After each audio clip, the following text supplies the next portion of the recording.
Buenas tardes. Presentamos primero, ante todo, las gracias al Bar Cristal, que nos permite los viernes hacer las tertulias. Se hacen desde hace un cierto tiempo y la verdad es que con mucho éxito. Y hoy la persona que vamos a presentar es Magda Bauza de Mirabograya. Ella ha trabajado con adolescentes y adultos jóvenes, enseñando a estudiar y a mejorar la concentración o la creatividad. Como autónoma en escuelas de diseño como Ars Nova o EDIP, o en el Conservatorio Superior de Música. Colabora desde 2014 en No Venim amb Manual, de IB3 Radio, en la sección especialista en adolescencia. Es psicopedagoga por la UIP e hizo los cursos de doctorado en la UNED, programas de mejora de la inteligencia y programas para enseñar a pensar. Tuvo gran éxito como tertuliana en las tertulias Cristal. Pues adelante, Magda, y nos enseñas lo que esperamos. Gracias. Bueno, lo primero, gracias por invitarme, gracias al Bar Cristal, a Jubimar, gracias por la presentación y gracias a todos por haber venido. Yo la verdad es que, bueno, me pidieron que hablara de educación. El tema de la educación es un tema del cual se puede hablar horas y horas, días, semanas y años. Entonces yo os voy a contar alguna pincelada, pero lo que me interesaría sería que hicierais preguntas para que sea mucho más dinámico, ¿vale? Entonces, cuando me lo estaba preparando, Didac me dijo, ¿podrías traer algún libro? Vale, he traído 3 libros. Me ha costado mucho elegir porque de educación hay libros muy bonitos. Entonces, el primero que os quería recomendar, que esto siempre va bien porque todo lo que se pueda decir en un rato corto se va muy rápido, ¿no? Pero luego profundizar cada uno por su cuenta puede ser muy interesante. El primero es este, no sé si lo veis, es El arte de pensar. Es un libro fantástico porque está escrito por un filósofo que ha dado clases en institutos. Entonces él está muy acostumbrado a trabajar con adolescentes. Además, conoce muy bien el sistema educativo, pero también conoce muy bien la manera de pensar de los chicos. Entonces, voy a leer una chuleta. Tiene muchas frases fantásticas, ¿no? Pero una de las cosas que él habla como filósofo, si no me veis me avisáis, que hay mucha gente. Una de las cosas que él habla es de cuál es la finalidad de la educación. Entonces, él empieza hablando de la educación según los filósofos griegos, según Aristóteles, según Platón. Él lo que dice es que en ese momento para ellos la educación era mejorar el pensamiento crítico, que yo creo que es algo que tiene mucho sentido, ¿no?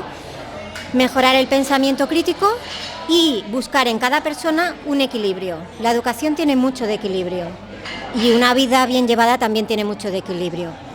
Bueno, en realidad los filósofos se basaban mucho en la palabra y en el dominio del lenguaje. Sería interesante ver hoy en día cómo se valora la palabra y el lenguaje. En el logos y en buscar la razón, en buscar la sabiduría. Los filósofos griegos. Hoy en día, según este autor, la educación busca sobre todo la felicidad entre comillas, porque es una felicidad muy basada en las sensaciones, en las emociones, en el consumo de experiencias rápidas, que al final es un sucedáneo de felicidad que no nos llega a llenar del todo.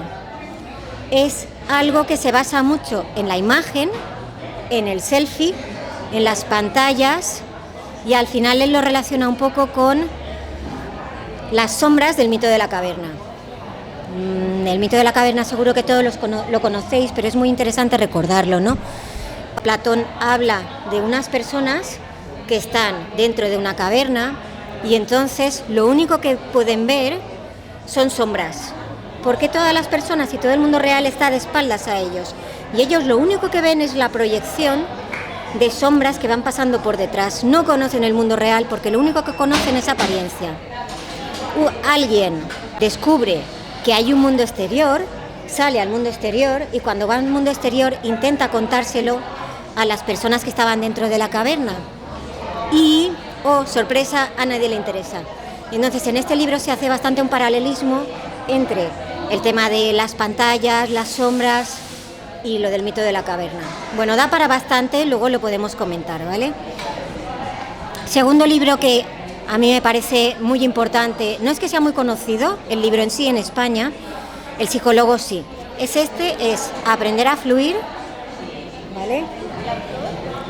Ahora digo el autor. El autor es Mircea, es impronunciable, Csikszentmihalyi, que me costó mucho aprendérmelo. Es un autor que cuando era joven, bastante joven, estuvo en un campo de concentración y entonces descubrió que había un momento del día en que la gente se encontraba más o menos bien y era cuando estaban jugando ajedrez. Eso le hizo pensar mucho. Él en ese momento no estaba pensando en la psicología, pero más adelante se puso a estudiar psicología después de descubrir un autor que le impactó mucho. Y entonces pensó que la psicología siempre se había centrado hasta ese momento en la enfermedad mental, en los problemas, pero que merecía mucho la pena investigar en qué es lo que hace que la gente se encuentre bien. Y entonces se acordó de su experiencia y entonces hizo toda una psicología positiva, él es el padre de la psicología positiva, pero que se centraba mucho en la capacidad de concentración, en momentos en los que nos sentimos totalmente concentrados. Los que estuvisteis en la tertulia que tuvimos hace un tiempo os acordaréis, o sea, la capacidad de concentración es algo muy importante y que no le estamos dando la importancia que tiene, pero es que es una parte muy integral de la vida. Experiencias en las que una persona se siente de verdad bien y además son momentos en los que la tarea que estamos haciendo tiene que tener un reto. Es decir, no tiene que ser algo comodísimo, tiene que ser algo que nos suponga un esfuerzo, un salir de nosotros mismos, un ir más allá de nuestras capacidades actuales. Y a la vez tiene que tener un sentido, es decir, tiene que tener sentido para mí, para la persona que lo está haciendo. Yo creo que esto es un punto muy importante para entender por qué hoy en día hay muchos problemas de los que hay, ¿no? Si estamos hablando de que el bienestar está relacionado con el esfuerzo, con la superación, con la capacidad de concentración, bueno, todo esto nos puede dar bastantes pistas. Y el último libro, pero no menos importante, es este, que seguro que todos lo conocéis, este sí que lo conocéis, ¿no? Momo es un libro que ha leído muchísima gente. Realmente, si lo miramos en la distancia, es impresionante, porque lo escribieron en la época de los 70, pero parece que está hablando de nuestra sociedad. Habla de una niña que lo único que tiene es mucho tiempo, mucha capacidad de escuchar, pero que consigue que la gente que está a su alrededor se sienta escuchada y al final tenga mejores ideas. Ella no tiene muchos conocimientos, pero sí que tiene amigos que son muy sabios y a la vez está rodeada de gente que de verdad la aprecia y ella acaba apreciando mucho a la gente.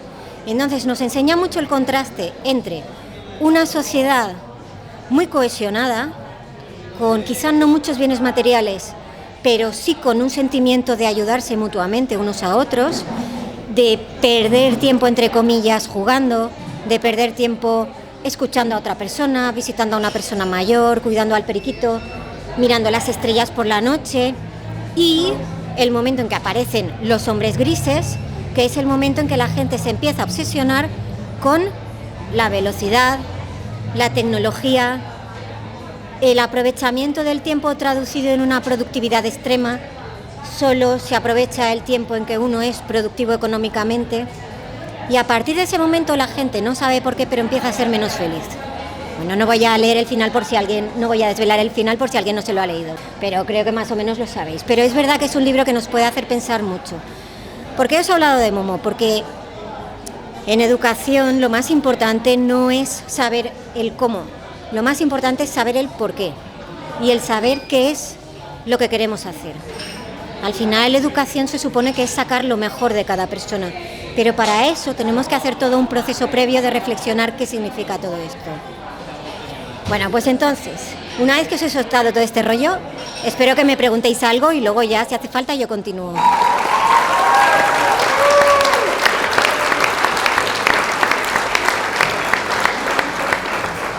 Yo, como he visto un poco la presentación que hay aquí, te voy a poner en un compromiso, porque he visto la palabra éxito y me gustaría saber, bueno, definir el éxito, supongo que cada uno daríamos una definición a lo mejor diferente, pero me gustaría saber tu definición de éxito. ¿Cómo tú lo entiendes?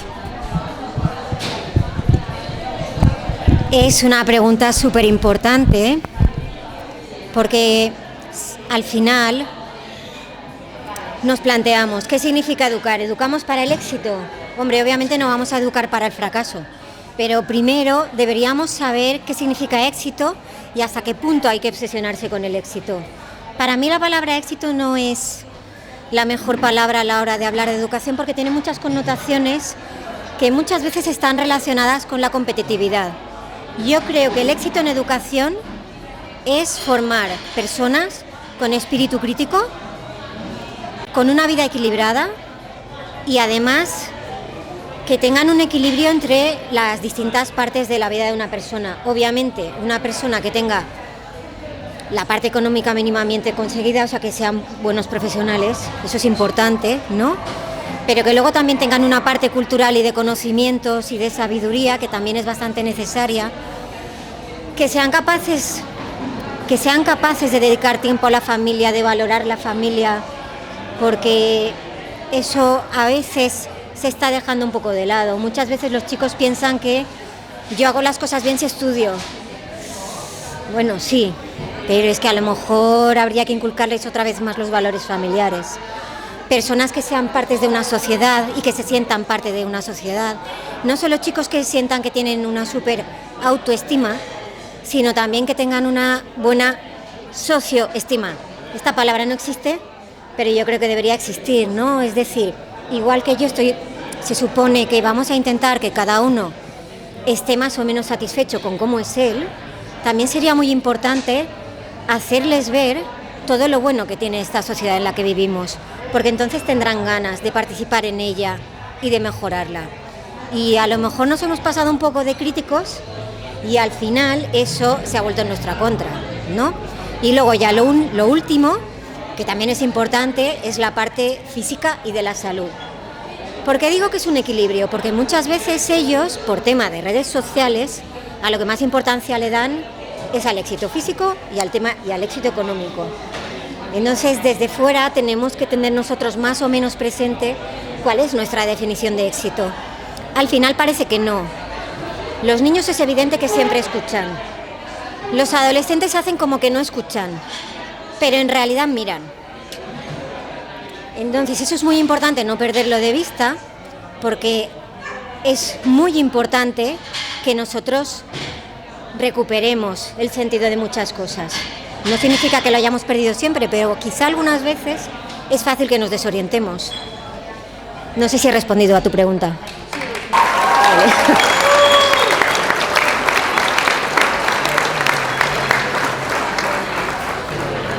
Hablamos del éxito que ha preguntado la compañera y tú has hablado de las dos vertientes en las que dividiríamos superficialmente, ¿no? El físico y el educativo. ¿Qué pasa? Que los niños de hoy, los adolescentes de hoy en día tienen muchas imágenes, muchas ideas, que yo creo que su espíritu crítico no se ha trabajado lo suficiente. Entonces, hay un camino para el éxito. Y no suele ser un camino fácil. Para mí, por ejemplo, la definición de éxito sería estar contento con uno mismo, con lo que uno hace. No. Entonces, mi pregunta es, el espíritu crítico. Hoy en día, ¿cómo hacemos? Yo creo que es muy difícil, porque ellos mismos se reafirman constantemente con, sobre todo, las redes sociales, etcétera. Ellos miran cosas que a ellos les gustan y les llegan cosas Entonces nos llegan a los adultos también, ¿eh? Quiero decir que es el espíritu crítico, yo creo que nosotros, los de una generación, lo tenemos desarrollado porque lo trabajamos en su día, pero yo veo que los chavales, si en casa no incides o tienen algún buen profesor en la escuela que se dedique, además de dar su asignatura, de inculcarles ese espíritu crítico, es muy fácil que se vayan. O sea, que tengan tan claro que lo que ven es lo que quieren, cuando no es ni es real, y alcanzarlo no es tan fácil como te lo pintan. Y la frustración está ahí también. Es que aquí hay varios temas, ¿no? El primero, el éxito como estar bien con uno mismo, sí, es que es lo más importante, ¿no? Al final está relacionado con la idea de equilibrio. El problema cuando nos centramos solo en una faceta del éxito es que al final uno no acaba estando satisfecho con uno mismo porque siempre hay una parte que se queda como desequilibrada. Pero tienes toda la razón. ¿Qué sucede? Que muchas veces, para saber si uno está bien consigo mismo, a veces primero se la tiene que haber pegado. ¿Y qué pasa? Que muchas veces los jóvenes todavía no se la han pegado. Y eso es lo que muchas veces nos diferencia, ¿no? Nosotros ya nos hemos estampado varias veces, ya hemos tenido bastantes disgustos, nos hemos tenido que levantar. Y a veces a los chicos jóvenes esto se les hace difícil también porque hay bastante sobreprotección. No absolutamente siempre, pero es cierto que la sobreprotección no ayuda, porque es muy importante aprender a levantarse y además que son curas de humildad, ¿no? La adolescencia y la adultez joven, 18-20 años, son etapas en que los chicos piensan que se van a comer el mundo, luego ven que a veces es el mundo quien los come a ellos, ¿no?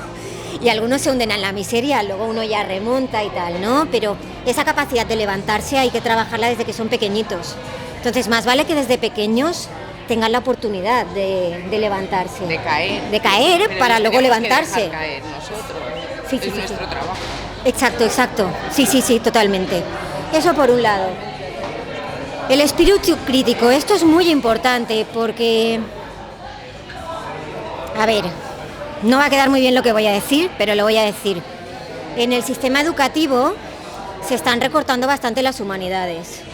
Las humanidades son lo que dan espíritu crítico. Estudiar poesía, estudiar literatura, no significa que no se estudie, pero se está trabajando menos.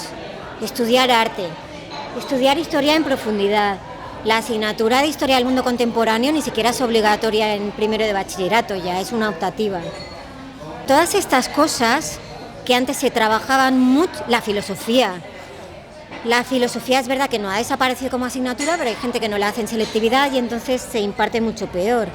Bueno, ahora que hablamos de filosofía, este hombre es filósofo y ha trabajado en institutos. Realmente, si leéis este libro, yo creo que podemos ver todo lo que un profesor bueno puede conseguir hacer y puede conseguir transmitir, que es una vida mucho más profunda. La adolescencia, cuando digo adolescencia es en sentido amplio, porque hay psicólogos que dicen que hasta que una persona no se independiza sigue siendo adolescente. Sería un poco relativo, pero bueno. Pero vamos, que metemos a los de 18 años en la adolescencia, ¿vale? Aunque ya en teoría sean mayores de edad. Bien. Sí. Entonces, ¿qué sucede? Los adolescentes, cuando se les hacen preguntas, piensan muchísimo, pero muchísimo.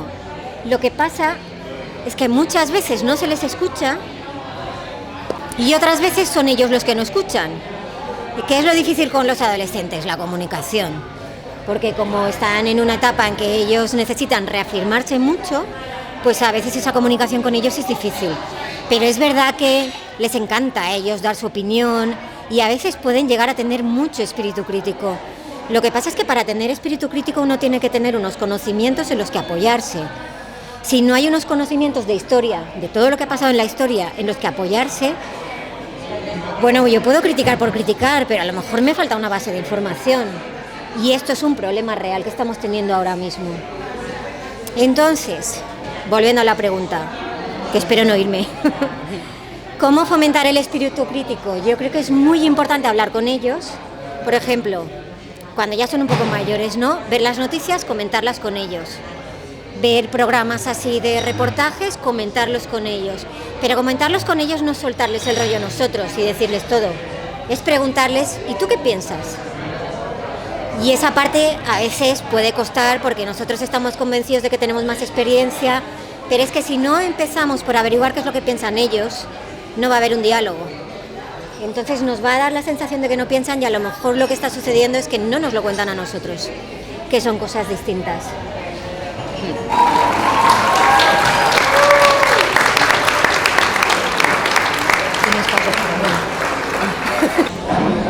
Bueno, buenas tardes, gracias por venir otra vez aquí a estar con nosotros y a compartir tus conocimientos tan interesantes, lo primero.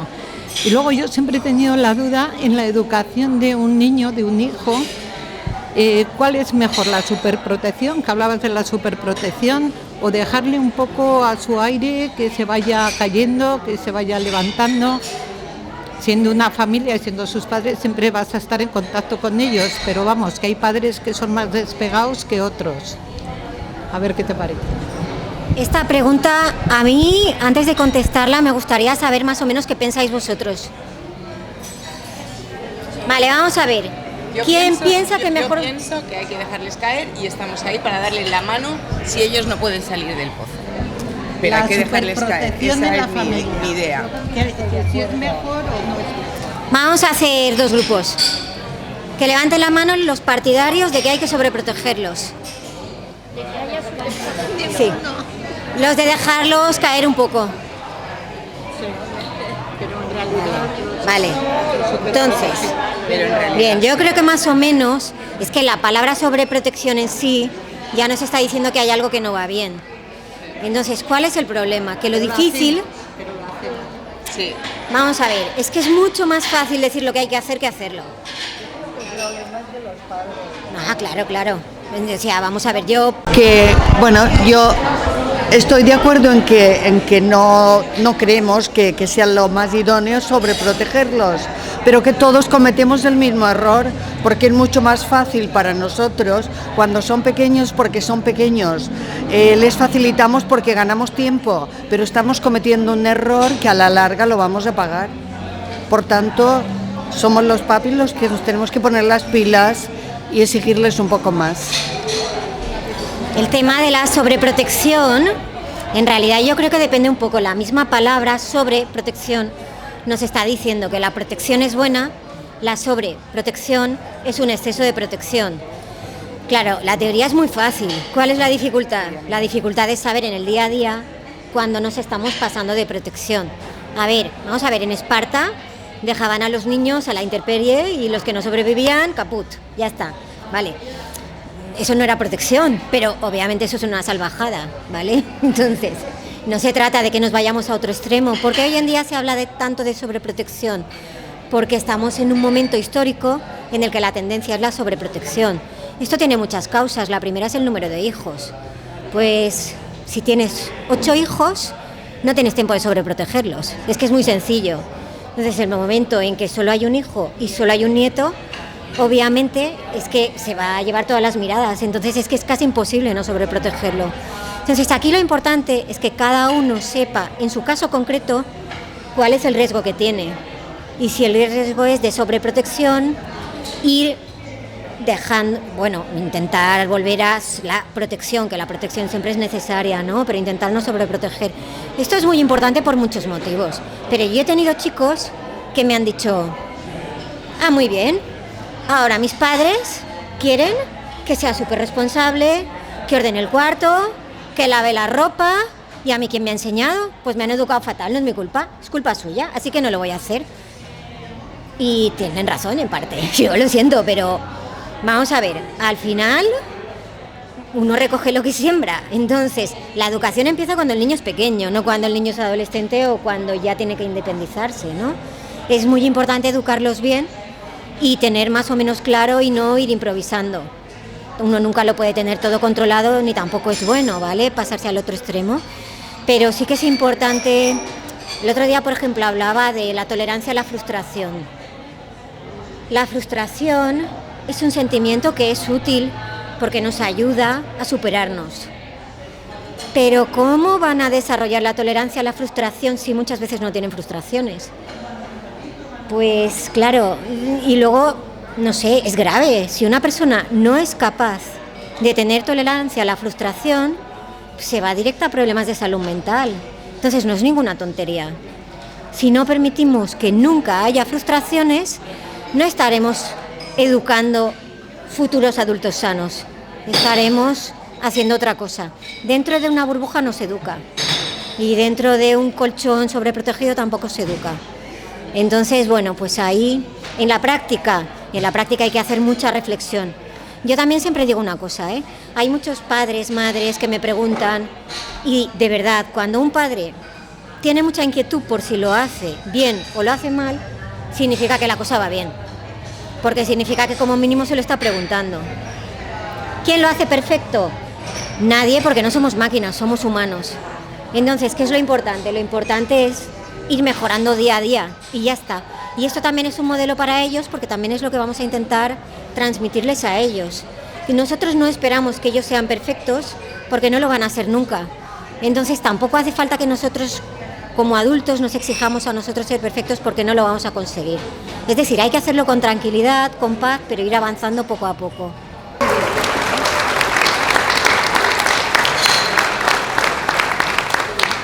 Bueno, que he entendido que la educación empieza desde la cuna, ¿no? Más o menos. Nosotros tenemos una nieta de 1 año y medio, entonces muchas veces se coge berrinches porque quiere una cosa y no puede ser, por el motivo que sea en ese momento.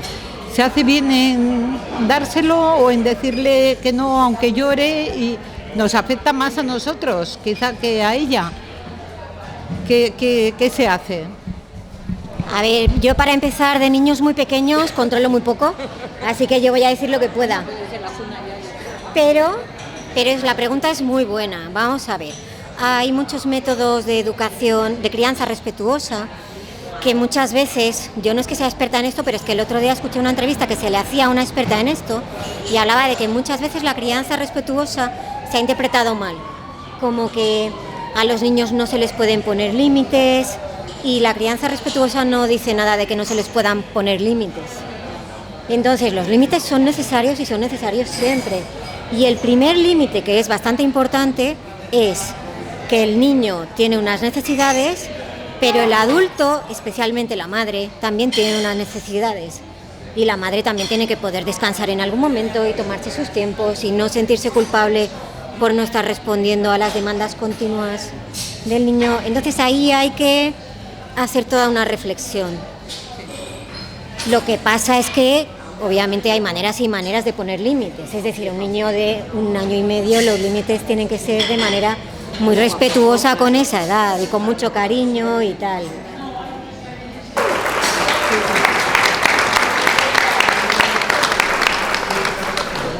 Bueno, siguiendo con lo que ha dicho Maite, no es lo mismo la educación de un abuelo, de los abuelos, que de los padres. Es más, dicen o decían que los abuelos podíamos malcriar. Pues yo debo ser una abuela muy atípica, porque yo soy la que pongo límites, porque debe ser por deformación profesional también, porque yo pongo límites y vienen los padres y me los quitan. Es decir, tú tienes que comer guisantes porque tienes que comer guisantes, viene la madre, no, hoy no importa que coma guisantes. Bueno, y así andamos. Entonces, el otro día, lo digo por si tú puedes poner una pincelada sobre los límites de los abuelos, los límites de los padres y los límites de la sociedad también, que esa es otra, ¿no? Estamos como entre muchas aguas nadando. Entonces, el niño se pone los zapatos al revés. Digo, quítatelos, que están al revés. Hablo de 3 años, bueno, todavía no los tiene. Quítatelos porque están al revés. No me los quito. Quítatelos porque están al revés. No, bueno, pues vete así por la calle. Lo ve la madre y bueno, ¿te has fijado que lleva los zapatos al revés? Sí, pero no se los ha querido cambiar. Pues se los hubieras cambiado. Pues no, porque se los tenía que cambiar él, ha cogido un berrinche y no se los ha querido cambiar. Pues ahora vas con los zapatos al revés. Pues eso no se hace. Bueno, pues no se hace, pero lo he hecho. Quiero decir que, ¿qué tenía que haber hecho para no tener conflictos? Se los cambio yo y punto pelota. pero si uno quiere hacer las cosas y poner los límites y tal, pues te vas con los zapatos al revés, o te vas, yo qué sé, con el jersey sucio, lo que sea. Es decir, para abreviar los límites entre abuelos, padres y sociedad, porque la sociedad también va a decir, Dios mío, ¿cómo le lleva esa abuela con los zapatos al revés? ¿Qué tal? Que es un... En fin, ya está. A ver, es una pregunta complicada porque hay muchos ingredientes. Yo creo que lo principal es recordar que la responsabilidad educativa es de los padres. ¿Qué pasa? Que hoy en día muchas veces están más tiempo con los abuelos que con los padres. Y esto crea un conflicto porque, a ver, realmente la edad de los padres y de los abuelos no es la misma. Y a los abuelos lo que les tocaría sería mimar al niño, no al revés. Bueno, pero luego pasa lo que pasa, ¿no? Entonces, yo sinceramente en un caso como el de los zapatos, es que creo que al final hay una parte de la educación que se basa mucho en eliminar dramas. O sea, que un niño salga a la calle con los zapatos al revés, pues que salga con los zapatos al revés, ya se dará cuenta él y ya escuchará más la próxima vez, ¿no? Es que creo que otra cosa es complicar mucho, o sea, yo creo que lo correcto era lo que hiciste. Sí, y ya que luego me lleva, pero bueno. ya me imagino. Entonces, creo que en las familias hay que hablar mucho, hay que llegar a acuerdos y luego hay que escuchar a gente que realmente sepa de educación. De verdad, muchas veces se ha confundido la crianza respetuosa con una sobreprotección de los niños. En este caso, yo de verdad pediría a los que tengáis dudas con esto que leáis sobre el tema. A los que queráis os puedo pasar un audio de una experta en crianza respetuosa hablando mucho de los límites. Los límites son necesarios, pero vamos a ver, un adulto ¿puede hacer lo que quiera? Sí y no. Yo no entrego la declaración de la renta, me llega una multa. Jolín, eso es un límite. Entonces, ¿qué vamos a educar a los niños? ¿Para que vivan en un mundo que no va a existir? Pues tampoco les hacemos ningún favor. Porque al final, nosotros los vamos a educar para vivir en un mundo real. Si nosotros los educamos para un mundo que no existe, no les estamos haciendo ningún favor, porque van a vivir permanentemente frustrados. Entonces, en el mundo hay frustraciones, si desde el principio se las quitamos y les hacemos creer que nunca van a tener límites y tal, de alguna manera los estamos engañando. Y de verdad, los adolescentes, los niños no sé, pero los adolescentes no son tontos. Y luego muchas veces dicen, ya, pero ¿y cómo me han educado a mí? Entonces eso es como para pensarlo, ¿eh?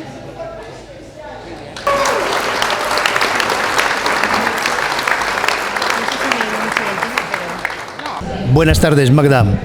Voy a ver si puedo hacértelo muy sencillito. En una sociedad en la que el éxito es una meta importantísima y en la que, por una parte, la familia no impone normas que impliquen un esfuerzo y la sociedad tampoco, porque estamos viendo que hasta con 2 y con 3 suspensos se pasan a otro curso. ¿Qué puede hacer para restablecer ese espíritu crítico y ese nivel de enseñanza y ese nivel de adecuación con la sociedad y con el esfuerzo y con el éxito que se pretende? ¿Qué se puede hacer? Pues no lo sé, la verdad, yo no lo sé todo esto, no estoy muy segura. Un inciso, vamos a ver, lo de que no haya necesidad de esfuerzo es cierto y no es cierto, porque los chicos tienen mucha presión para tener un cuerpo perfecto y se esfuerzan un montón para tener un cuerpo perfecto. Entonces ellos la noción de esfuerzo la tienen. Lo que pasa es que la aplican de manera que a nosotros quizá no nos parece bien, pero esforzarse, algunos se esfuerzan lo que no está escrito, porque algunos se van al gimnasio 2 horas cada día, a ver quién de nosotros lo haría. Y están haciendo unas dietas súper brutales y están levantando unos pesos increíbles. Bueno, eso por un lado, ¿no? Luego, ellos la noción de esfuerzo en general sí que suelen tenerla, lo que pasa es que el planteamiento es distinto. Y lo otro, perdón que se me ha ido. Bueno, yo el esfuerzo me refería al esfuerzo intelectual, al esfuerzo educacional, al espíritu crítico ese que has dicho tú, que forma a una persona y hace que sea rica en valores y útil para la sociedad, para que luego pueda desempeñar una ocupación socialmente útil, no para que sea un guaperas que se dé una vuelta por aquí por la Plaza de España y se le queden las chicas mirándole, ¿entiendes? Sí, eso lo entiendo. Porque además, como digo esto para que no suene mal, los adolescentes muchas veces cuando miran a la gente más mayor, lo primero que ven es gente que no está orgullosa de cumplir años, y ojo, me incluyo, que el otro día fue mi cumpleaños y no fui capaz de decirles mi edad, pero es que al final tampoco les estamos dando una ilusión de crecer muy importante muchas veces, porque no digo nosotros, pero muchas veces hay mucha gente que ya tiene una cierta edad y que se comporta como si fuera un adolescente. Claro, hay que empezar por aquí. ¿Qué modelo les estamos dando? Y luego, a veces ellos tienen la visión de que hay gente mayor que se queja todo el rato. Pues ¿para qué van a tener ilusión de tener unos valores distintos a los que tienen ellos? Entonces, aquí siempre hay que empezar por nosotros mismos, estemos en la situación que estemos. Que a lo mejor cada uno de vosotros está en una sociedad, en una situación perfecta, pero como yo no lo sé, porque no os conozco a todos, y además esto lo va a oír mucha gente, creo que es importante recordarlo. Y luego tenemos un problema muy importante en educación, y es que muchas veces no entienden por qué tienen que aprender cosas, porque todo está en Internet. Esto es un problema real que no está resuelto. Luego, todos los chicos saben utilizar la inteligencia artificial, y yo no sé si sois conscientes de lo que es capaz de hacer una inteligencia artificial, pero tú le das un texto, te lo resume. Tú le dices, hazme un examen tipo test a partir de ese texto, te lo hace. Y esto son cosas útiles, pero le dices, hazme un trabajo, y los chicos de la universidad están entregando trabajos. Esto os voy a contar una anécdota real para distender un poco, ¿vale? Mi hermana trabaja en un centro universitario y entonces me contaba de una profesora indignada porque había leído en un trabajo: bueno, soy una máquina, por tanto yo no puedo responder estas preguntas. Estamos hablando de un centro universitario. Significa que el trabajo lo había hecho una inteligencia artificial. Yo no sé qué hubiéramos hecho nosotros si hubiéramos vivido en un mundo en el que una máquina te puede hacer el trabajo. Tú le das un problema de mates, la máquina te lo hace. Le pides una reseña de un libro, te lo hace. Le pides hazme un poema con esta rima y te lo hace mejor que una persona de esa edad en general, porque además como tampoco leen, pues sí. Le pides a un profesor si esto lo ha hecho una máquina o un alumno y la respuesta habitual suele ser una máquina porque está bien expresado y un alumno utilizaría peor el lenguaje. Entonces, aquí tenemos un problema que yo todavía no sé cómo se resuelve, pero creo que al final es muy importante que tengamos claro que el futuro, y que lo podamos transmitir, que el futuro va a ser de la gente que tenga espíritu crítico y que tenga espíritu crítico y que sea capaz de ser crítico con la inteligencia artificial. Es que esa va a ser la salida de las salidas, porque al final un informático le pide a una inteligencia artificial que le haga un programa y el trabajo del informático es comprobar que la inteligencia artificial no se ha equivocado. ¿Eso qué significa? Que o se forman muy bien y tienen mucho espíritu crítico o realmente lo van a tener difícil. Creo que la manera de motivarles a que tengan más conocimientos es, aparte de empezar por nosotros mismos, por ser un modelo esperanzador para ellos, pues hablarles mucho del espíritu crítico y mencionarlo mucho. Y hablarles de que para tener espíritu crítico hace falta tener conocimientos, que eso también es importante, Y leer, claro.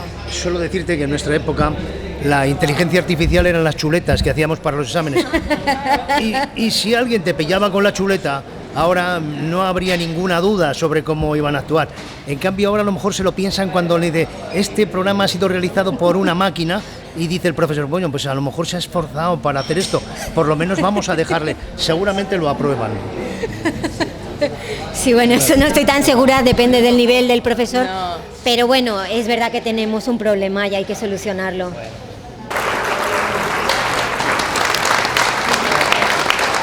Depende del profesor, Porque yo veo una cosa. Yo veo que hoy los niños no les tienes que enseñar nada con el móvil.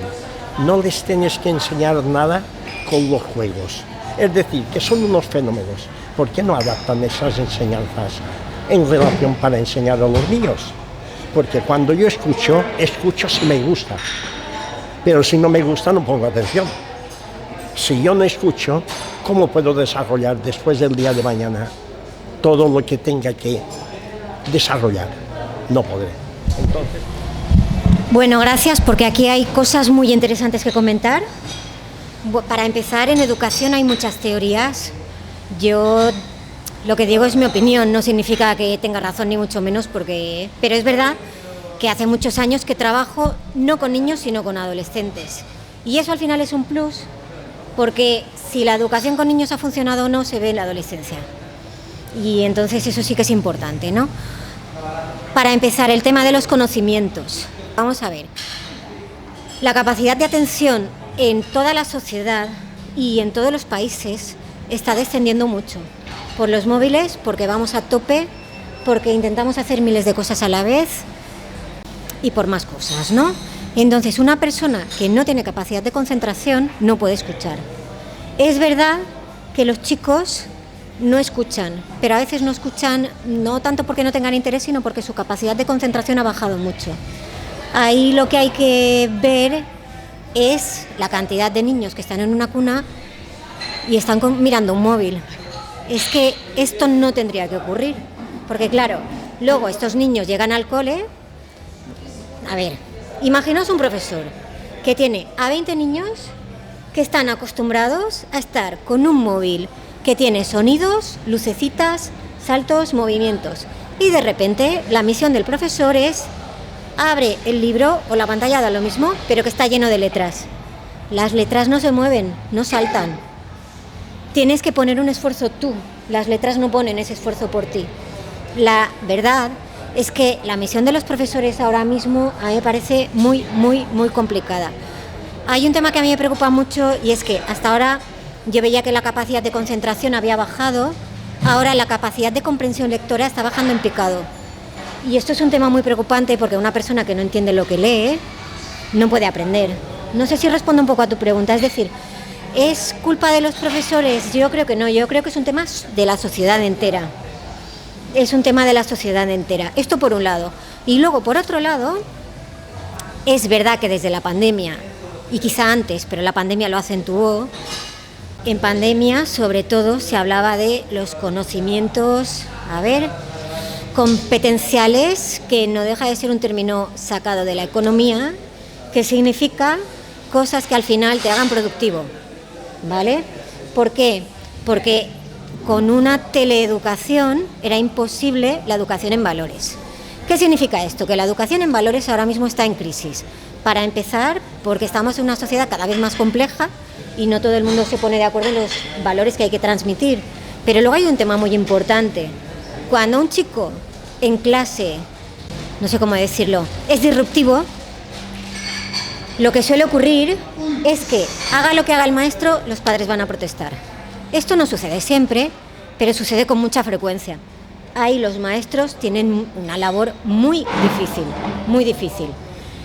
Yo no estoy en ningún centro público, yo soy autónoma, trabajo para mí misma, y en parte es por esto. Porque si no compartimos los mismos principios con las familias no pasa nada, pero a mí me resulta muy difícil la intervención, porque cada persona, no sé, es que cada cual actúa en base a sus principios, ¿no? Intentas tener unos principios, pero es verdad que a lo mejor no los compartes. Los profesores a veces tienen gente de culturas muy distintas, y aunque no sean de culturas muy distintas, sí que en distintas generaciones en la práctica las culturas son muy distintas. Entonces, al final, de verdad, la enseñanza hoy en día es muy difícil. Y luego hay otro tema muy importante, que es la sabiduría. La sabiduría es algo que se va adquiriendo con los años, ¿no? Y entonces un niño en principio no la va a tener, porque tiene que haber vivido. Ahí yo creo que hay una cosa muy importante, y es fomentar mucho el diálogo entre niños y padres, entre niños y abuelos, y habría que hacer muchas más tertulias intergeneracionales, porque a más edad en general hay más sabiduría. Luego hay excepciones y hay niños que son más sabios, normalmente es porque lo han pasado mal, los que son muy sabios, pero bueno, hay de todo, ¿no? Pero es verdad que se debería fomentar muchísimo más el contacto con gente de distintas generaciones, porque la gente más mayor tiene muchísimo que aportar, y muchas veces la gente mayor está lejos de la familia. Entonces este es un punto que yo quiero reivindicar mucho. Creo que es muy importante también hoy en día se tiene, muchos padres y madres tienen muy en mente el tema de que hay que respetar al niño.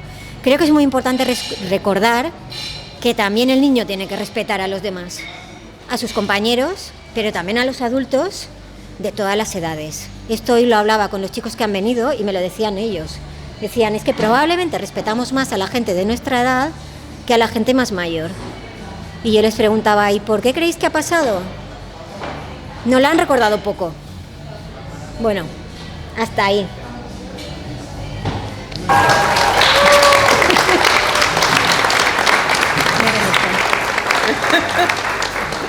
¿Qué nos podrías decir sobre los retos, es decir, la falta de retos en los niños y en los adolescentes, y las metas? No tienen metas ni tampoco retos, o a lo mejor es una apreciación mía. Bueno, este tema es importantísimo porque sin retos y sin metas las personas no nos encontramos bien. Eso para empezar, de ninguna edad, ¿eh? Cuando una persona deja de tener metas, la cosa va mal, ¿vale? No es buena señal. Entonces, claro, aquí podríamos preguntarnos, ¿cuál es el último reto que yo he tenido? ¿Y cuál es la última meta que yo he tenido? Muchas veces, para retos y metas que realmente nos impulsen, necesitamos un tiempo de conocernos, de estar a solas con nosotros mismos, de aburrirnos, y eso es algo que muchas veces la gente joven no tiene, porque están continuamente en actividades o cuando no tienen momentos de aburrimiento porque están con redes sociales o escuchando música o viendo un podcast. Bueno, los podcasts a veces tienen muchas ideas, pero bueno, depende, ¿no? Entonces, por muy interesante que sea el podcast que estén viendo, incluso ahí necesitan momentos de silencio. Yo no sé si veis la cantidad de chicos que se van al baño con el móvil. Sí, antes íbamos al baño y pensábamos. Pues bueno, no sé, es muy importante fomentar los espacios de silencio, los espacios de reflexión. ¿Por qué? Porque yo no puedo luchar por la meta de otra persona. Necesito luchar por mi propia meta. Y para eso, a ver, hay metas que son sociales o que son más o menos, pero si una persona solo lucha por las metas de otra persona, al final se va a hartar. Entonces, ¿eso qué significa? Significa que antes o después esa persona necesitará un tiempo para conocerse. Uno se conoce en la interacción con los demás, pero uno se conoce cuando habla consigo mismo, cuando está en silencio, cuando está a solas, cuando es capaz de interpretar lo que ha sucedido en el día a día y entonces dice, ¿por qué me enfado tanto? Pues voy a intentar mañana ser más amable. Si no hay un espacio de silencio, eso no va a ser un reto para mí, porque ni siquiera me voy a dar cuenta. Y esto es un tema muy serio porque estamos privando a las siguientes generaciones de silencio. Y este es un tema que hay que pensar mucho.